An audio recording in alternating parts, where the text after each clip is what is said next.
Hello, welcome to our session, Creating Family Literacy Partnerships. I'm Nancy Rogers Zagara, the editor of the California Reader and past president of the California Reading Association. And I work at St. Mary's College as a literacy coach. And joining me today is Carla Peterson. Hi, I am the co-president of Gateway Reading Council, and I am also serving currently as the CRA Area 1 Chapter Liaison.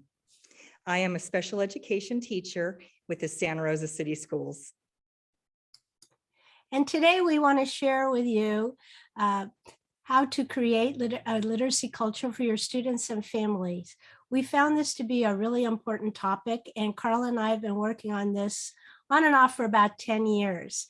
And the Gateway Reading Association had, along with DKG, had several grants to help us promote literacy for families throughout our county. So today we're here to explore really that importance of family engagement in a child's literacy life and describe ways to build parent engagement and share a bunch of activities with you for parent literacy nights. Aside from that, we'll also have some resources for you that'll be in the program. So we'll have a whole set of resources that we're going to share with you. So let's get started. Our goal, of course, is to create and share the power and joy of reading. And we want to get children reading, writing, listening, and speaking. In order to do that, not just in school, we need partnerships with families. And as Brian Garrett said, schools and families are more powerful together. And so we want to capitalize on our parents as assets. And we broaden that term to include all family members because a lot of kids are being raised by their grandparent, aunt, uncle, older sibling. And so we embrace everyone that's part of the family of that child. So we want to think about the strengths and needs of our students and families. And we really want to think about adopting a growth mindset. So we want to think about what our families are already doing to support their children in school, because they are trying hard, especially during the pandemic, to support their children the best way they know how. And we want to also think about how can we help families become more supportive. So today we're going to share some ideas with you. Again, thinking about capitalizing those strengths. So research shows us that caregivers' involvement with their children helps with the language development, and there are lots of cultural assets that they can bring to the school to enrich the lives of all the children. And parents have that capacity to develop language no matter what language they're speaking. So we want to help them think about how they can capitalize on that asset so they can bring forward the development of the oral language. So research has shown that when parents are engaged at school with their children are more likely to get better grades and higher test scores and graduate and pursue further education. They're also likely to have stronger social skills. Books are a great way to talk about things that sometimes are difficult to talk about, and they're a great way to motivate children. So books are just the way, an entryway. And Rudine Sims Bishop, of course, talks about the windows, mirrors, and sliding doors. And books, of course, are our entry points. In California, we're lucky to have that asset-based approach because in our California ELA/ELD framework, it talks about valuing multiple language as an asset. And both Carl and I work in schools that have a high EL population, multilingual learners, and their families speak multiple languages. So we want to see that as an asset and what they bring forward to us in their culture, in their language, in their traditions. So part of our process is to ignite that power of engagement. And we like to use the term engagement versus involvement. Involvement is doing to, and engagement is doing with. So our job in schools is really to get parents engaged in the literacy process. And that then will help empower children and empower families to do reading, writing, listening, and speaking on their own. So we want to think about our school and how we're going to include families in everything that they do to help us as a literacy team approach. So one way is to make learning fun at home and build on what families and caregivers already do, such as conversation, helping them just talk about things, like helping them walk around their kitchen and talk about what things are, or walk around their neighborhood and talk about what's happening in the neighborhood, talk about family members and who's related and what's going on with the different things. So any kind of conversation, we can build on that. Cooking is a great way for families to share recipes and favorite dishes. And again, have conversations about why are they stirring it this way, or why are they chopping that up, and get kids to really interact. Grocery shopping even could be a way to talk about making lists and looking for different ingredients and that sort of thing. And then of course, storytelling is one of the most powerful ways that families can connect at home, by telling different stories that the family holds dear, or funny things that happen, or jokes and things like that are just easy ways to stretch a child's language.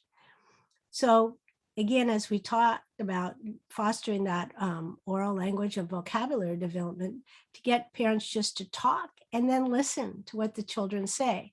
So it's sort of like a tennis match that the child tells you something and the parent responds.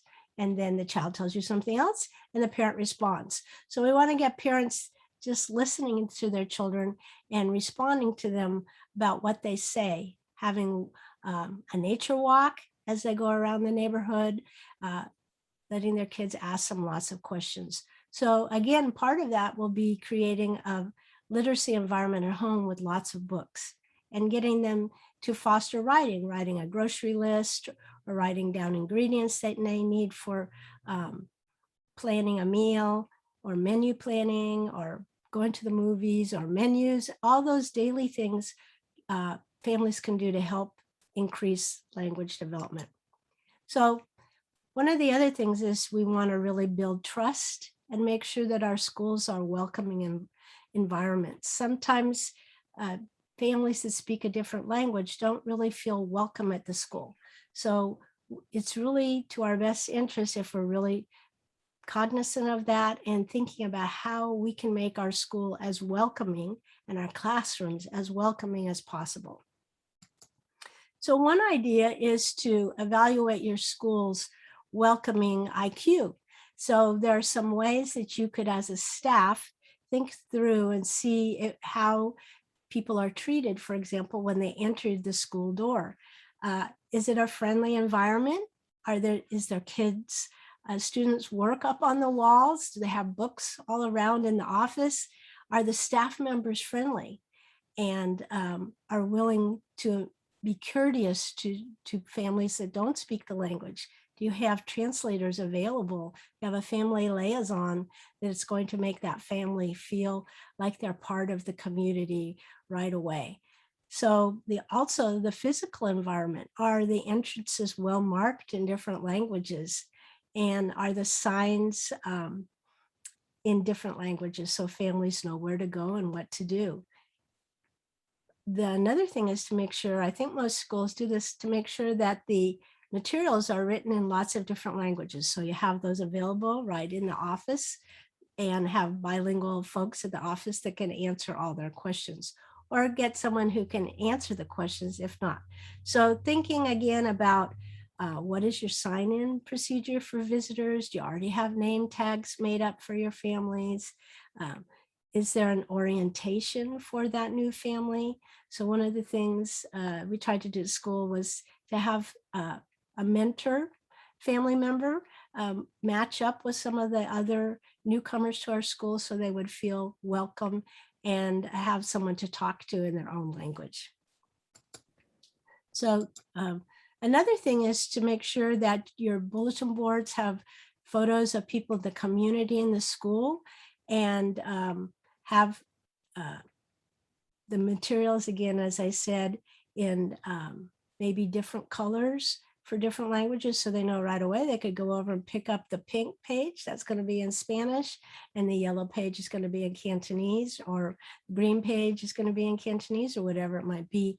And one of the important things is really to learn how to pronounce the name of the family member. Don't change it, but think about how you're going to pronounce that child's name, or the mother and father's name, so they feel welcome right away.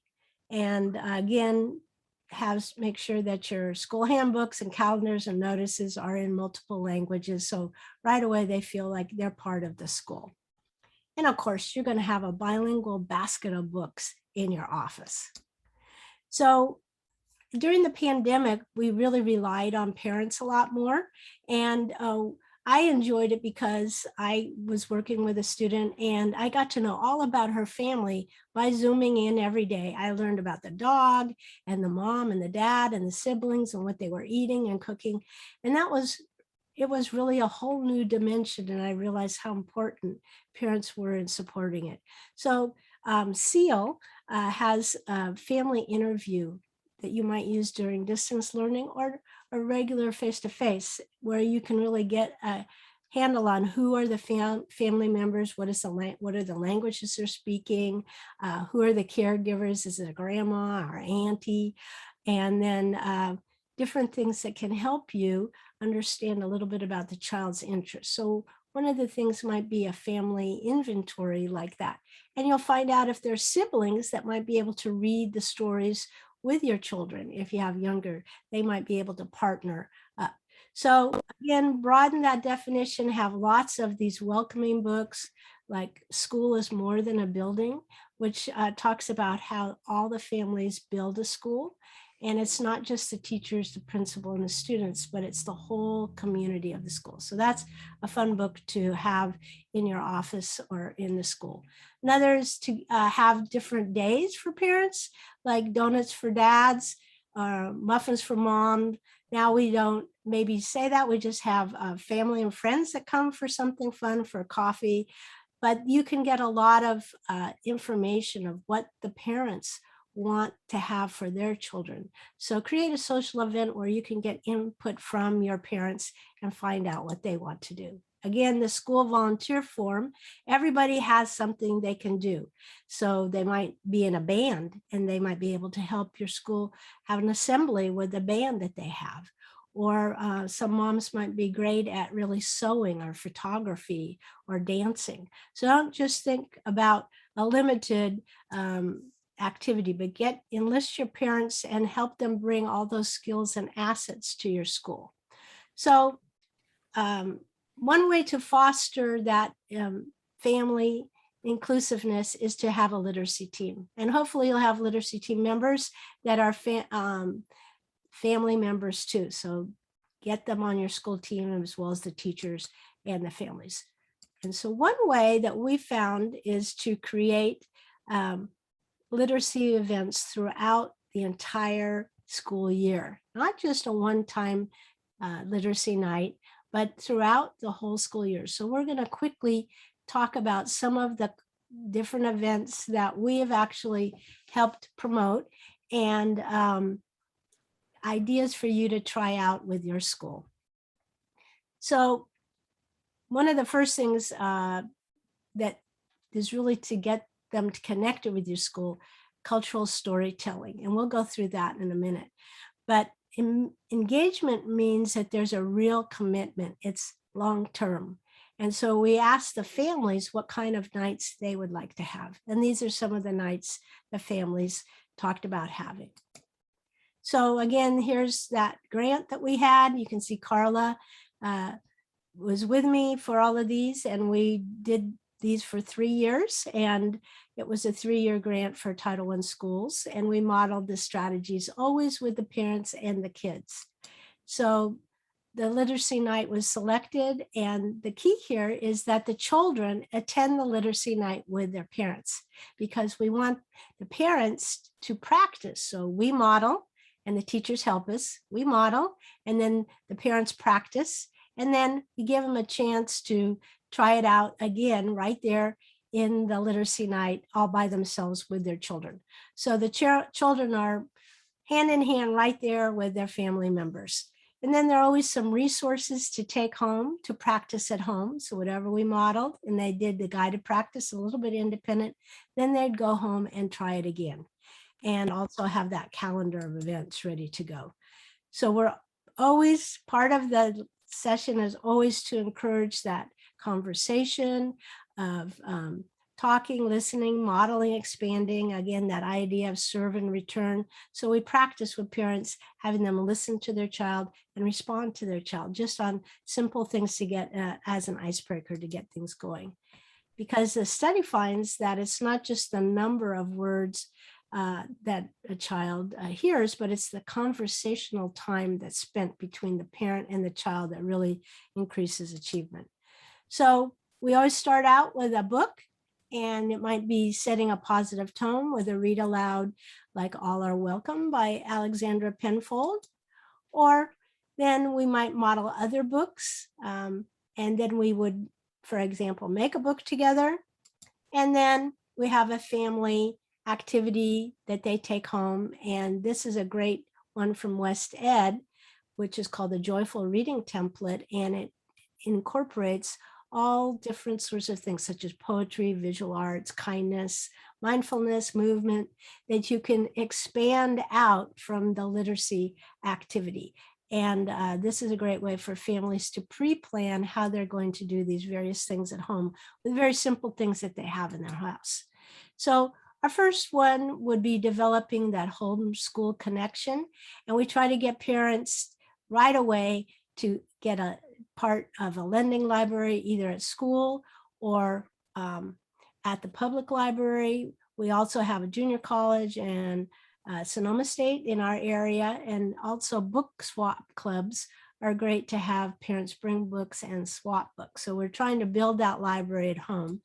And we have some great examples in our 123 Parent and Me CRA publication, as well as the Parent Intervention Packet, which we're rewriting, and you'll be able to get some new ideas coming up. So stay tuned for that. But start that first couple of weeks of school with fun literacy activities, maybe a family internet night where they all get connected to the portal, and they maybe can check out devices for kids and parents. And you might have your lab open if you're face-to-face, and they can come in and really learn how to check on homework, get connected with parents and teachers, learn the email, and teachers can share if they're sending home a weekly newsletter or whatever it is. So getting that parent connection going right during the first couple of weeks of school to have that first parent night. And giving parents easy things, just like talking about pictures. So observing tips for talking about pictures. Everybody has a picture at home of their family or their grandfather, or eating or going to the fair or whatever it is. And getting them just to talk about that would be a good starter in the first literacy workshop. Also, to have them get a read aloud right away, and encourage them to read at least 15 minutes every day and share the question. And we have an actual session for how to do a read aloud, which we'll show you in a minute. But provide those ebooks with that they can get online. There are all sorts of them. One More Story, and there's nonfiction ones now, and there's a variety of different books they can get connected with. The school helps them get connected right away with books online, as well as getting them a library card. So we have the library card applications in every literacy night workshop, and we get the parents to take one home and try to get them signed up. Now, transportation is a problem. Everything is online thanks to the pandemic.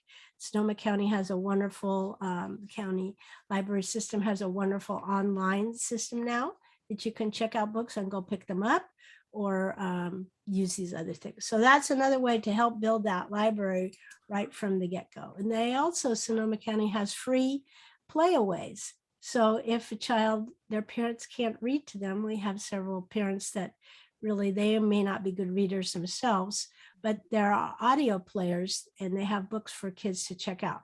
So we try to match the families right away with all these resources, so they are listening, they hear it in their ear, and they're reading it and talking about it. So our second workshop might be building empathy, and you can put these in any order, but this is a multilingual storytelling time where children can learn about themselves and others by hearing the family stories. So many of our students are immigrants and their families have immigrant stories. And this is a great time when they can come together and in whatever language, they can share their story with their child and with families in the neighborhood, if they like. And we also do an activity where they really talk about their name and we learn how to pronounce them, and we learn where that name comes from, because the name is your identity. So we really learn to say that name and think about what that means to the family and how kids got their name. So we have all sorts of books at that night where kids can learn all about the name. And for example, the name jar, or eyes that kiss in the corners, or the A is for all about you, the ABC book. And Carla has a special book that she's going to share with you now. So this book, Half Spoon of Rice, the other day when I pushed into one of the classrooms, there was a little girl in there and I said, "Oh, is your last name P?" And she said, because that's how it's spelled, P-E-A. And she said, "No, it's Pia." And I said, "Oh, that's very interesting. Where is your family from?" And she said, "Well, my parents came from Cambodia." And this book right here, A Half Spoon of Rice, is a story about surviving the Cambodian genocide. And it's a very, very touching, very realistic book. And the neat thing that I really enjoy about it is that it's in English, but also it's in Chinese. And books such as these really allow parents and children to learn about, well, for the children to learn about the parents' experience or the family experience that they have gone through as they have immigrated, because some of the experiences are just horrific. And this gives the parents an ability to bring up issues and experiences that maybe would be very painful and hard to express, and without a book. So that's a wonderful opportunity for families, and especially the children, to learn about their family history and to appreciate it and to learn all those rich, interesting stories. So that's why I like those kind of books. Right. So we try to have parents that can tell the story orally, and sometimes we have them write it down, so they could write down that story with their child, and maybe the children are older and they can write down their parents' story if the parent can't write. We also have the I Am poem template, and we just found those in 5 different languages. So you might be able to help parents after they read and talk about who they are and what their name means. They could write that I Am poem in lots of different languages. And we always have lots of books from sources that they can read about experiences from different cultures too, in different languages. So part of what we're really trying to have at every literacy night is books with diverse points of view. And so kids can see themselves and they can see others, and that we can really be empathetic about children that are same and that might be slightly different, and see what our commonalities are. So some of our special ones, one of my favorites is Dreamers by Yuyu Morales, which is in English and Spanish. And I know that Carla has a couple of these favorite ones too. Carla, which are some of your favorites? Yes, a couple of mine are Days with Dad. And it's just about a daughter and a father who spend time together. And the father is always apologizing to his daughter, saying, "Oh, I'm sorry, I can't do." And the daughter comes back with, "Yes, but we do." And you learn in the book that the father is in a wheelchair. And so he's always feeling badly that he can't do physical things with his daughter, but they really have a great time doing things together and learning together. You might not be able to ice skate together, but you certainly can enjoy a hot cup of cocoa. So the other one that I really enjoy reading is How to Build a Hug. And it's a Temple Grandin story about how she became a very world famous animal rights or animal humane person. And so this talks about how she looked at a problem she had and solved it by looking at animals. And so I really enjoy that, because people not only we want to see ourselves in books, and a lot of times we can't. And when we can see ourselves in books, it's really fabulous. And it's really important for children to find something that they can identify with or that they can share empathy for. So those are a couple of my great books, besides the Game Changers.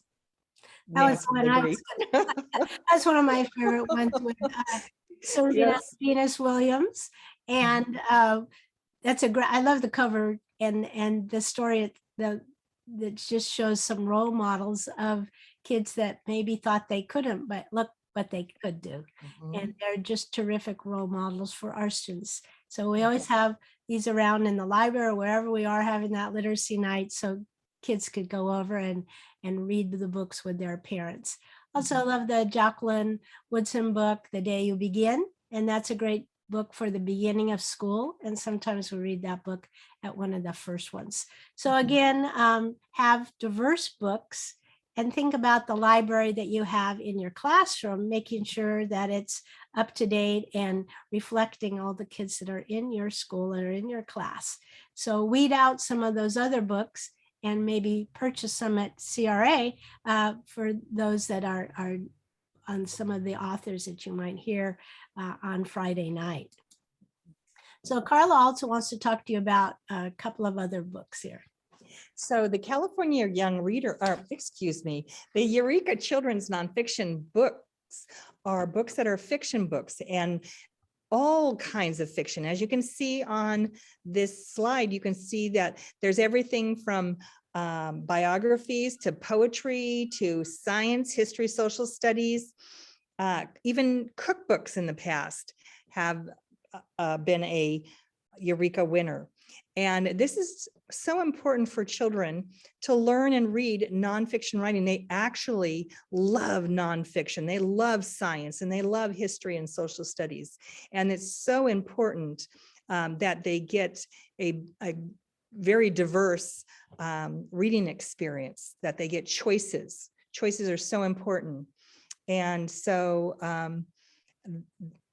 please check out and see the Eureka winners at the CRA website, and also the California Young Reader Medal, which is a fabulous, fabulous program. And authors who have won have said this is the most important award they've received because the children nominate and select the winners.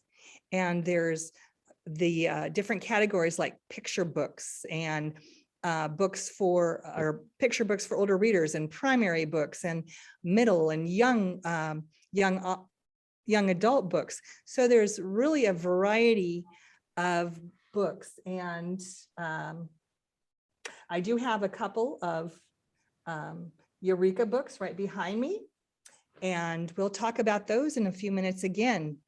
But just giving children a choice and and just making sure that they have, I often have book talks. I just gave a book talk a couple of days ago with my students, who one walked in and she said, what are those books? And we almost spent our time talking about the books instead of doing the math that we were supposed to be doing. But they were really into the books. And so get them to take it home and they can do a book talk with their parents. And that's exactly what she was talking about, that she said, oh, I'd love to take that book home and share it with my mom. And it's like, great. Yeah, so get that, and she could read that with her sibling or her mom or her whoever might be at home with her. So Right. Carla happened to be on the Eureka Yes. during 2018. So Carla knows a lot about those Eureka books. So another thing is to really think about how you can team up with the literacy night. So if you can get the teachers, the reading specialist, the ELD teacher to be part of that, you get your whole school involved along with the parents. So here's another school, Wright School, and you can see the families, mom, dad, all the siblings. So everybody was welcome and they could all come. And sometimes I think the older children enjoy, and the parents enjoyed it almost more doing the activities than the kids. So we always had lots of hands-on activities for them and books to read, as we said. So one of the activities we like to try out with parents, especially with multilingual learners, is the use of wordless books. And wordless books are level that playing field, because anybody in any language can read the pictures and tell a story. And every time you tell that story, you can make up a different story. So it really helps with curiosity and creativity. And many families have great storytelling traditions. So you can add in all sorts of things as you go along. So wordless book really encourage kids to be creative and curious too. We model the Tommy DePaola book in our literacy nights. So we put up on the screen the words, and we have the kids, we model what we might do, what questions we might ask. And you can see there's really no print. And we ask them, what do you think the story is about? What's going to happen next? And we model for the parents so they can see how they might practice afterwards. And it's an engaging book that uses simple pictures with a lot of action. So we're again talking about that so parents can see, they can really talk about that. And then we give everybody a wordless book. They can choose which one they'd like to read, and they all practice reading stories together. And they can also take any book, and we give them whiteout tape, or they can paste a page over it and write their own story if they want to, or just cover up the print and make their own wordless books. So that's a fun activity, and they let the children tell the stories and whatever language they speak. So you could do it in English or Spanish or whatever. And so then, of course, we always have your turn to practice for the parents. So they go through and ask what happens. So it's a guided practice for the parents. Another one of our favorite literacy nights is during Poetry Month. And the school sends home poems each week to read with parents. And the kickoff is the poetry night, getting ready for them. So we have poems for students to read and write and share. And we surround them with the sounds of poetry and the beautiful language. And the poetry just helps them with lots of soaring possibilities. And here's a child, Christopher, that I worked with, and his poem, one of his I Am poems, again, writing there. We also model poems for two voices, so parents can take those home. And Carl and I are just going to model one of our favorite Lee Bennett Hopkins books. Good books. Good times. Good stories. Good rhymes. Good beginnings. Good ends. Good people. Good friends. Yeah, so we have lots of those that are fun to read, and we have buddy reading, so siblings can read to each other, parents can read to each other. So it's simple, not a lot of prep, but you get a lot of oral language going. One of our favorite authors is Marilyn Singer, and Carla's going to talk about Marilyn Singer and using her books as a mentor text. And you might know Marilyn Singer because she is such a prolific author. And so she produced or invented the reversal poem. One day she sat down and she wrote a poem and she looked at it and she goes, I could do that, write it the other way. And it would change its meaning. So the reverso is a poem that can be read both up and down, and it has different meanings. So if you look at here and you see the word me, down here, when you reverse it, me's here. And so she often uses punctuation and then just reversing the poem, and it makes it totally different. And students just love her poems. And not only are they really cool, but also the artwork is very delightful. She has 2 books of fairy tale reversal poems, and she has 1 of Greek myths, so that those would fit perfectly into any class, and especially with the 6th graders. Oh, they would love writing those poems, style poems. And she does have the follow in Spanish. So it's also in English and Spanish. So it's a great book to use if you have Spanish speaking families, so they can read one side in English and the other side Spanish. And you know, it's always fun to read different types of poetry. And the books are such great models for writing. And it's always fun to use different voices and different gestures. This is also one of my favorite. It's called Rain, and it's about precipitation throughout the world. And so, for example, great, you get the idea that it's raining in Tibet, Nepal, Tibet, and it's raining in Mongolia. But these are all haiku poems. So you can also learn about history and social studies through using haiku and poetry. So it's always very nice. Again, the pictures also are used to tell a story as well. So that's always nice. Sometimes we can't use language, but we can use images. We can have both. So we talk about with parents. Yes. Some parents, we have some very artistic parents, and they are able to draw wonderful things along with their children. And the haiku is such a great form because it's short. And Yes. that's a really good template. And we have different books like that that you can use to model it. And then parents test out that, using it again as a mentor text. And if you want to use traditional haiku, then they're also practicing syllables. And if language, just descriptive language, if they're just not, if they're using non-traditional haiku. So so anyway, we try to get parents involved in this, and it really takes off. Another thing is to use a template, thinking again about the pattern, maybe an adjective, noun, verb, and adverb. And this is an example from our colleague Maureen Minto, who's part of our Gateway Reading Association. And she uses different books, the autumn book and the spring book. And then she talks about how kids can change the structures they're using the adjective, noun, or verb, or adverb. And spring is fluffy chickens walking quickly. Spring is puffy clouds floating softly.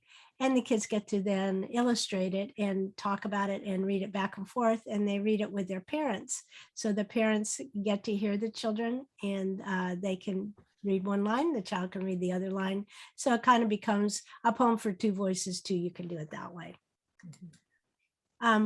One of the other things we want to talk about is that relationship that we want parents to think about, because one of our favorite authors too that we, Barbara Schubert, had at her CRA conference was Mem Fox.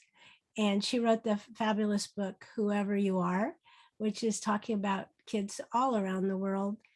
And this fire of literacy is really an emotional spark between the child, the book, and the person reading. And so we model with parents so they're really excited about reading. They may have not had a positive experience at school sometimes, but we want them to share that joy and see the smiles on the faces. So we talk about having that relationship between the book, the reader, and the child, and modeling that is really a lot of fun. And so this is one of the things, another school, and building that relationship between the book, the child, and the adult. And you can see some of those poems there that we practice reading first, and then the book, having the parent read the book along with the child, and just sharing that experience of being close and reading the stories together is an unforgettable experience.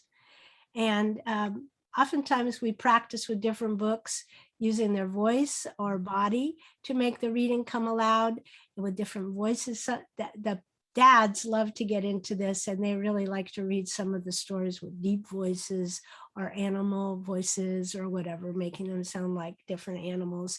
And that's really a fun thing to share with different characters, or getting them really just to talk about the pictures and drawing out. What else can you talk about? Going on, so they're not just accepting one picture or whatever. Talking about getting kids talking and fostering fluent and fast reading. Another literacy night that was at a school was Readers Theater Night. And this was one of the most popular nights that each grade level took a book and they made it into a reader's theater. And then they performed the reader's theater for parents in the cafeteria along with a potluck. So here is grade 3, and they wrote The Day the Crayons Quit, and you can see all the different colored heads that have different colored crayons. The 5th graders decided to write something about figurative language, and they made a great reader's theater on a figurative language that they wrote themselves. And then they also had different grades doing different books.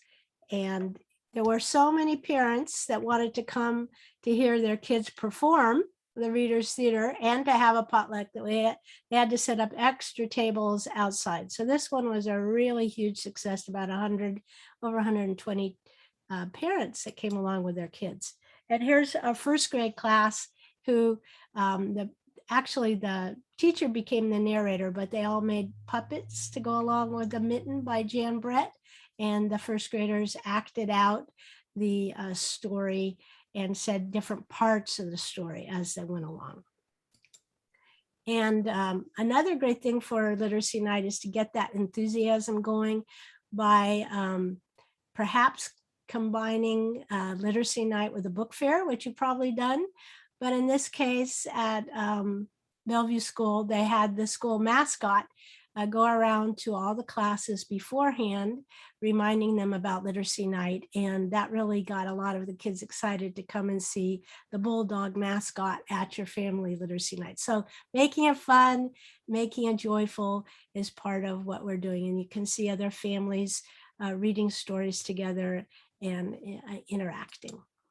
Carla has a couple of other choices, and she'd like to share with you. So I'm going to stop sharing the screen so you can actually see the books. So the first book is by Henry Louis Gates Jr., The Dark Sky Rising, Reconstruction in the Dawn of Jim Crow, which is a very important historical time of our country. This is a great book that if you look and you see the font is perfect for like 5th graders or 4th graders. And the nice thing is that it's just chock full of wonderful illustrations and pictures and other documents that are showing and explaining what was going on at this time. This kind of book is perfect for a parent and a child to read together, or even a younger sibling and an older sibling, because what would be better than a 5th grader reading this, or a 7th grader reading this with their older brother or sister who's in high school. Could you imagine the great conversations that will take place over this book? It's amazing. And the other one that I think is really wonderful is Between the Lines. It's a wonderful picture book of Ernie Barnes, he always wanted to be an author, but he became a college football player. And so this tells the story of a man who played football so that he could actually realize his dream of being an author, of an artist. And so he did become quite famous with his artistry and his artwork. And there's a picture right there that you can see. So some of these books too, these three, are really great because they're great to use as a springboard for talking about difficult issues. Sometimes parents or other people, grandparents or caregivers, have had troubling or sad or very traumatic issues or issues in their lives. And it's really hard for them to disclose some of these things. And when they can tell it through another story or use a story first and then go and be able to tell their story, their experience, that's very important and very powerful. So we talk about that with parents, that we have books that perhaps talk about issues that might not be addressed, and you can read the book first, and that's that catalyst for helping you talk about some other issue. Mm-hmm. Thank you, Carla. We're going to go back and share our screen. And so word study night is also a great thing where you can just play games and have fun and talk about crosswords or Pictionary or Scrabble and that sort of things. Again, making it a family event and getting lots of conversation going. And there also is a TV turnoff week where you turn off your devices, you turn off your TV. It's a really hard challenge, but the school takes a pledge and they try it, and you send home a packet of activities for the families, and they can't watch TV for a whole week. So that's a challenge, but they can pledge to do it and try as they can. So that's another fun activity. So we've done literacy nights in all different formats, passports, stations, rotations, and your imagination is limitless on how you can do it. The key is just to get parents together. So you can model how to read books together and making that read aloud become magic. As Mem Fox says, you want a parent to read not like medicine, but like chocolate. So you want them to have fun and experience that. So we talk about why read aloud, and you know what these are. And we model with families the wordless book, a cumulus book, and then they take home things to read. So one of our favorites is to model Jump Frog Jump or Salta Ranita Salta. And this is a cumulative book, which we practice. And then we have parents learn about doing open-ended questions instead of yes, no, again, to build that. And so before reading, we go through and tell them all the different things that you're well aware of, and getting to look at the pictures and make predictions and talk about what they see and practice some of the things. And then during reading, they can talk about the story as they go along and clarify the vocabulary and reread sections, ask those out open-ended questions. And we have some bookmarks that we give parents that they can take home on what are open-ended questions, and then some open-ended questions in English and Spanish that they can take home with the book that they get, as well as some sentence frames. We make those bookmarks that they can take home so kids can use those about what they think. Then after, we have them retell the story or identify the characters, but this is a great tips for interactive reading. We send home something with them. We always try to send home resources so they can do it again at home after we model it. And here are some retelling bookmarks too that we give them to remind them what they need to do as they go through. So again, we're giving them simple tools and resources to use at home as they do this. And the activity for that night is one of my very favorites, is a retelling story. So they put it on a band or they make a necklace, and they have to they cut up all the little picture squares, and they have to retell the story, and they can check using the book. And so you see how they put it on a sentence strip, and they have to go back and retell the story to their parent, and the parent can be checking or they can check back the story. And kids, this is one family making a necklace. So the necklace was another thing, and kids love to wear it to school the next day and retell the story to their to their teachers that they retold with their parents. So you can do either one. The sentence strip, which is a little bit easier, but the necklace is fun too, to get them to retell the story and take it home and then retell it when they get home. So you can see a family here in the cafeteria. They're putting their sentence strips together, and dad and mom are helping out as they're going. It's a family activity all together. Another thing is they can write another story with a different ending. If they don't like the way that story ended, we have families rewrite the stories at the end, that they could write it if they didn't like the way it ended, and draw a picture. And we also add in a lot of nonfiction books. So that book happened to be about frogs. We have lots of books available for families to read about building background knowledge, as well as fiction books. So we happen to live in Sonoma County, and Jonathan London is a favorite of ours with all the Froggy books. And so we always have lots of Froggy books ready to go with that. And as well as songs that parents oftentimes can sing with their kids and listen to songs on the radio or on their iPhone or whatever.